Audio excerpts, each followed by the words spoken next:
नमस्कार, Navi Mumbai city news मध्ये आपले सर्वांचे सहर्ष स्वागत। शिवसेना शहर प्रमुख तथा माजी नगरसेवक मनोज हळदणकर व समाजसेविका मनाली हळदणकर यांच्या मार्गदर्शनाखाली विभागातील पदवीधर 10वी आणि 12वी विद्यार्थ्यांचा गुणगौरव तसेच ज्येष्ठ नागरिक छत्री वाटप कार्यक्रमाचे आयोजन सेक्टर 4 श्रीराम विद्यालयात येथे करण्यात आले होते।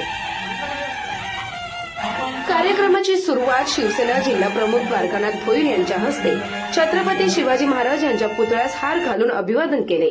तसेच इतर मान्यवरांनी महापुरुषांच्या प्रतिमेस हार घालून अभिवादन केले।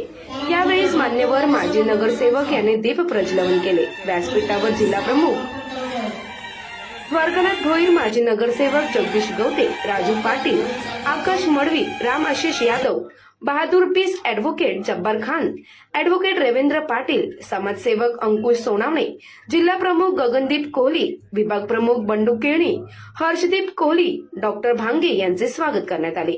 तसेच व्यासपीठावर मान्यवरांच्या हस्ते doctor Akshay More, MBBS doctor Aarti Dumbre, MD ayurvedic doctor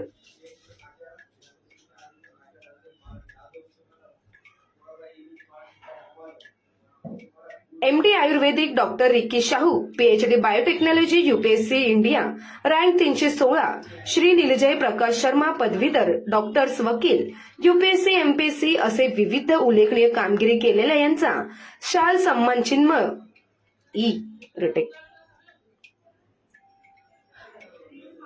असे विविध उल्लेखनीय कामगिरी केलेल्या यांना शाल व शाल व सन्मान चिन्ह, पुष्पगुच्छ, भेटवस्तू देऊन सन्मान करण्यात आला। तसेच 10वी व 12वीच्या 250च्या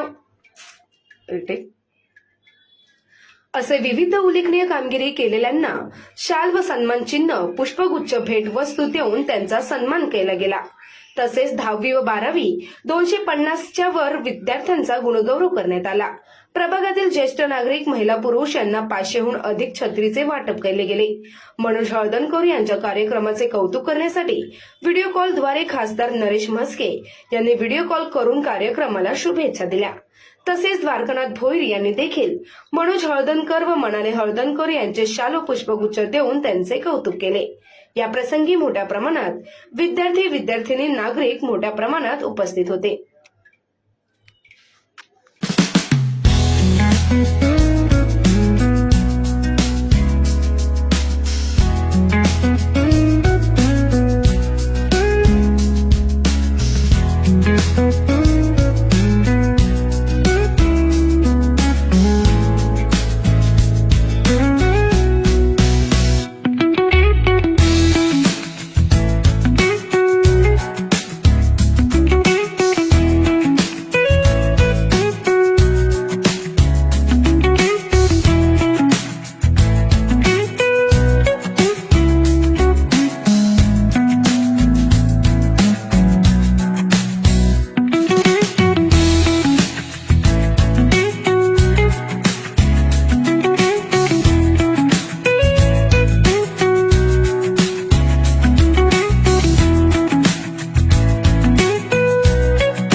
शिवसेनेचे शहर प्रमुख आणि या प्रभागातील माजी नगरसेवक मनोज आदनकर साहेब आणि त्यांच्या सहकार्याने आज या ठिकाणी हा विद्यार्थ्यांचा गुणगौरव कार्यक्रम समारंभ या ठिकाणी आयोजित केलेला आहे। अतिशय उत्साहाचा आणि चांगल्या उपस्थितीमध्ये या ठिकाणी हा कार्यक्रम होतोय।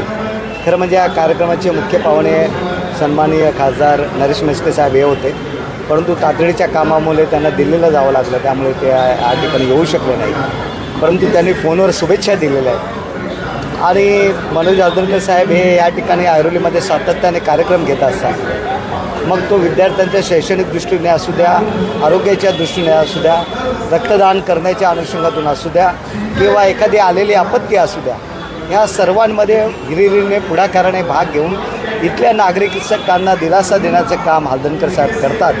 त्याचबरोबर या ठिकाणच्या समस्या असतील, मग कंडोमिनियममधील नागरी सुविधा असतील, इथला पुनर्विकास असेल किंवा इतर शैक्षणिकदृष्ट्या किंवा रोजगाराच्या अनुषंगातून इथल्या जनतेच्या काही समस्या असतील, ह्या सर्व समस्यांच्या अनुषंगातून आदरणीय राज्याचे उपमुख्यमंत्री एकनाथ शिंदे साहेब यांच्याकडे सातत्याने मागणी केलेली आहे। त्याचबरोबर खासदार नरेश म्हस्के साहेब यांच्याकडे त्या ठिकाणी सातत्याने मागणी केलेली आहे आणि गेल्या 15 दिवसापूर्वी त्या ठिकाणी इथला कंडोमिनियमचा जो प्रश्न होता, नागरी सुविधांचा, तो शासन निर्णय घेऊन त्या ठिकाणी तो सोडवलेला आहे। त्याचबरोबर पुनर्विकासाचा जो प्रश्न आहे तो सुद्धा या 8-10 दिवसामध्ये शासन निर्णय झालेला आहे। त्याचा GR या ठिकाणी अध्यादेश येणार आहे आणि आदनकर साहेब एक शहर प्रमुख म्हणून, शिवसेनेचे शहर प्रमुख, संपूर्ण शहराची जबाबदारी त्या ठिकाणी ते सांभाळत असताना प्रभागामध्ये सुद्धा आपल्या नागरिकांना काय हवं आहे, काय नको हे संपूर्णपणे पाहत आहेत। आणि एखादा असा सर्वसामान्य घरातला मुलगा जेव्हा अशा प्रकारे काम करतो, निश्चितच ऐरोली नगरातील सर्व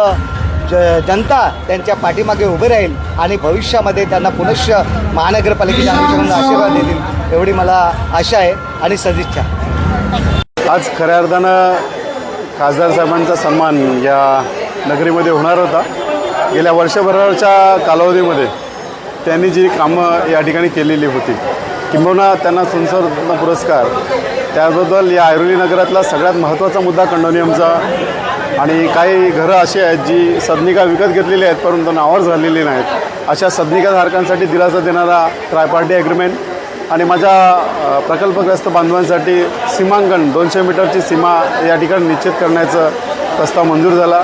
या सगळ्या कामामध्ये वर्षभरामध्ये त्यांनी सातत्यपूर्ण पाठपुरावा केला, त्याचा मी जवळचा साक्षीदार आहे। कारण सगळ्यात मोठा त्रास या नवी मुंबईत कोणाला होत असेल तर तो मला या ठिकाणी होत होता, कारण मलनिसर आणि जलवाहिन्या ह्या गेल्या 26 वर्षापूर्वी बदललेल्या होत्या आणि त्यामुळे मलमूत्र मिश्रित पाणी आम्हाला या ठिकाणी प्यावं लागत होतं, लागतं आहे अजूनही, परंतु या ठिकाणी आमचा आवाज शासन दरबारी पोहोचत नव्हता, किंबहुना त्या ठिकाणी आमचा पाठपुरावा कमी पडत होता असं म्हणायला हरकत नाही। कारण जी काय म्हणणं होतं, जे काय बाबी आमच्या होत्या त्या फक्त आम्ही आयुक्तांबरोबरच मांडू शकत होतो, कारण गेल्या 3 वर्षापासून या ठिकाणी 5 वर्षापासून प्रशासक नेमल्यामुळे आमचा आवाज सभागृहात पोहोचत नव्हता, किंबहुना त्या ठिकाणी आमची कामं होत नव्हती। आज या ठिकाणी आमचा आवाज या ठिकाणी सर्व प्राधिकरणाला एकत्र करून, म्हणजे MID असेल, सिडको असेल, शासन असेल, या तिन्ही प्राधिकरणांना एकत्र करून सन्माननीय खासदार नरेशजी म्हस्के साहेबांनी या ठिकाणी आमचं काम पूर्णत्वास नेलं, म्हणून त्यांचा आज या ठिकाणी नागरी सत्कार होणार होता, पण काही अपरिहार्य कारणामुळे ते या ठिकाणी येऊ शकलेले नाहीत। त्यांनी यांनी दूरध्वनीद्वारे आपल्या शुभेच्छा या ठिकाणी इथल्या बच्चे कंपनीला दिल्या आहेत, कारण ती उद्याची भावी पिढी आहे, त्यांना शुभेच्छा देणं, त्यांना पाठबळ देणं हे शिवसेनेचं काम आहे असं त्यांनी या ठिकाणी आपल्या भाषणामध्ये बोलून दाखवलेलं आहे। आणि कृतज्ञता या ठिकाणी पाळली गेली पाहिजे। म्हणजे आम्ही सगळे या ठिकाणी काही घेऊन आलेलो नाही, काही घेऊन जाणार नाही, त्यामुळे कृतज्ञता या ठिकाणी मनामध्ये असली पाहिजे, तशी भावना रुजली गेलेली असल्यामुळे या ठिकाणी जे पेरलं आहे त्याची सुरुवात उगवलेलं आहे, त्याची मशागत आमची या ठिकाणची मंडळी, आमची कार्यकर्ते, पदाधिकारी या ठिकाणी, ते मी मात्र निमित्त आहे। आणि जे काय माझ्या आजूबाजूला किंवा या ठिकाणी काम करताना जी मंडळी दिसतात त्यांचं श्रेय हे पूर्णपणे त्यांचं आहे, कारण पडद्यामागचा सूत्रधार खऱ्या अर्थानं हा नावारूपाला येत नाही, परंतु या ठिकाणी थोडंसं वेगळं असं मी या ठिकाणी म्हणेन। आम्ही सगळे पडद्यामागचे सूत्रधार, आम्ही कधीच पडद्यावर येत नाहीत आणि काम मात्र जनतेचे या ठिकाणी करतो आणि निश्चित स्वरूपात अपेक्षासुद्धा या ठिकाणी आम्ही करू। आमच्यासोबत या ठिकाणी जी काही मंडळी काम करत आहेत, म्हणजे जगदीशजी गवते आहे, बहादूरजी बीस आहे, राजू पाटील आहेत, रवी पाटील आहे, सुरेश भिलारे आहेत, जी काय मंडळी आहे, साहिल आहे, हेही जी खरं कर्तबगारी या ठिकाणी आपल्याला दाखवताना या गेल्या 5 महिन्यापासून दिसत आहेत, ते त्यांच्याप्रती निश्चित रूपात या ठिकाणी जनता कृतज्ञता होईल अशी अपेक्षा या ठिकाणी बाळगतो आणि लवकरच या ठिकाणी आणखी मोठा एक कार्यक्रम होईल ज्यामध्ये खासदार नरेशजी म्हस्के साहेबांचा सत्कार होईल. आज आमचे सहकारी ज्येष्ठ नगरसेवक श्री मनोज हळदणकर यांच्या वॉर्डमध्ये विद्यार्थ्यां 10वी-12वीच्या विद्यार्थ्यांचा सत्कार आणि ज्येष्ठ नागरिकांना छत्री वाटपचा कार्यक्रम इथे आयोजित करण्यात आला आहे. खरं म्हटलं तर मनोज हळदणकर असे सामाजिक कार्यक्रम नेहमीच कार्यक्रम आणि उपक्रम राबवत असतात. या ऐरोलीकरांच्या मनातला एक हृदयामध्ये राहणारा मनोज हळदणकर हा व्यक्ती आहे आणि त्यामुळे कुठलीही अडचण असू दे, कोणाचं काही सामाजिक, शैक्षणिक, आरोग्यविषयक कुठलंही काम असू दे, त्यांच्याकडे जर घेऊन गेलं तर ते कधीही नाही म्हणत नाही. ते जागेवर ते प्रयत्न करतात आणि प्रश्न सॉल्व्ह करण्याचा ते नेहमीच त्यांचा प्रयत्न असतो आणि कुठलंही काम तडीस लावतात. ह्या ऐरोली भागामध्ये त्यांचं मोठं समाजकार्य आहे आणि त्यांना माझ्याकडनं त्यांच्या भावी ह्याच्यासाठी खूप खूप शुभेच्छा देतो. त्यांच्याकडनं असं समाजाचं कार्य घडत राहावं अशी मी ईश्वरचरणी प्रार्थना करतो. नक्कीच, कारण अगदी लहानपणापासून म्हणजे हा सत्कार होण्यात येत आहे. माझं नाव कुमारी डॉक्टर आरती अशोक डुंबरे. माझं आयुर्वेदामध्ये MD झालेलं आहे. पण अगदी लहानपणापासून 10वी 12वी आणि इवन डिग्री झाल्यापासून पोस्ट डिग्री होईपर्यंत प्रत्येक वेळी सन्मान केला जातो मनोजदादा हळदणकरांकडून. प्रभाग क्रमांक 13मध्ये राहतो आम्ही, सेक्टर 3, ऐरोली विभाग. प्रत्येक वेळी विद्यार्थ्यांना पुढच्या वाटचालीसाठी जी पोचपावती दिली जाते, पुढच्या वाटचालीसाठी ज्या शुभेच्छा दिल्या जातात, त्याच्यातून त्यांना एक नवीन उमेद मिळते. ती मनोजदादा हळदणकरांकडून नेहमी आम्हाला लहानपणापासून मिळत आली आहे. त्यामुळे खूप खूप धन्यवाद. थँक्यू मनोजदादा, थँक्यू. खूप चांगलं वाटते की मला चांगलं वाटते की आपल्या शहरामध्ये ऐरोलीमध्ये मनोज हळदणकर साहेबांनी ज्या मुलांना चांगले मार्क्स भेटले त्यांच्यासाठी हे केलं आहे. ह्याच्याबद्दल मला खूप चांगलं वाटतं आहे. माझं नाव श्रेया नागवेकर आहे. मला 12वीमध्ये 98% भेटले आहे सायन्समध्ये, PCB फिजिक्स केमिस्ट्री बायोलॉजीमध्ये आणि मी माझ्या स्कूलमध्ये DAV पब्लिक स्कूल ऐरोलीमध्ये फर्स्ट आला आहे.